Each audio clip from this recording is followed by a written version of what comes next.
అది వేసవికాల సమయం. ఒక చిన్న చీమ నీళ్ల కోసం వెతుకుతుంది. అలా వెతుకుతూ వెళ్తుండగా దానికి ఒక వాగు కనిపించింది. నీళ్ల దగ్గరికి చేరుకోవడానికి ఒక పొడవైన పల్చని గడ్డి మీదకి ఎక్కింది. చీమ గడ్డి మీదకి ఎక్కుతున్నప్పుడు జారిపోయి నీళ్లలో పడిపోయింది. నీళ్లు లోతుగా ఉండడంతో మునుగుతూ తేలుతూ నీళ్లలో కొట్టుకుపోతుంది. అదే సమయంలో దగ్గరలో ఉన్న ఒక చెట్టుపై ఒక పావురం కూర్చుని ఉంది. చీమ ఆపదలో ఉన్నదని గమనించింది.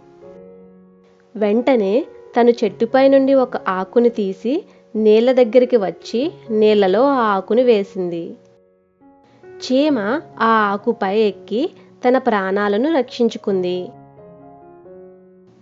ఆ ఆకు కొద్ది కొద్దిగా ఒడ్డుకి చేరుకుంది.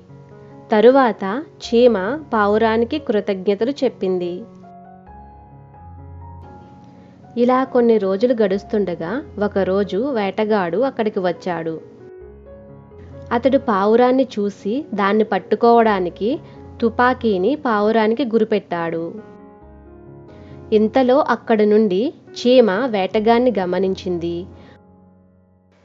పావురం ఆపదలో ఉందని గమనించి వేటగాడి బూటిలోకి దూరి వేటగాన్ని కరిచి వెంటనే బయటకు వచ్చేసింది. ఆ నొప్పికి తట్టుకోలేక వేటగాడు అరిచాడు.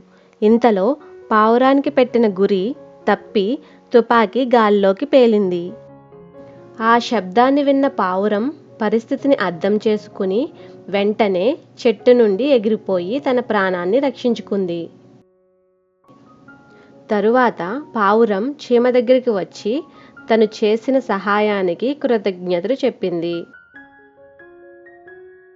చీమ అన్నది, "నువ్వు ఒకప్పుడు నన్ను కాపాడావు. దానికి బదులుగా నేను నీకు సహాయం చేశాను."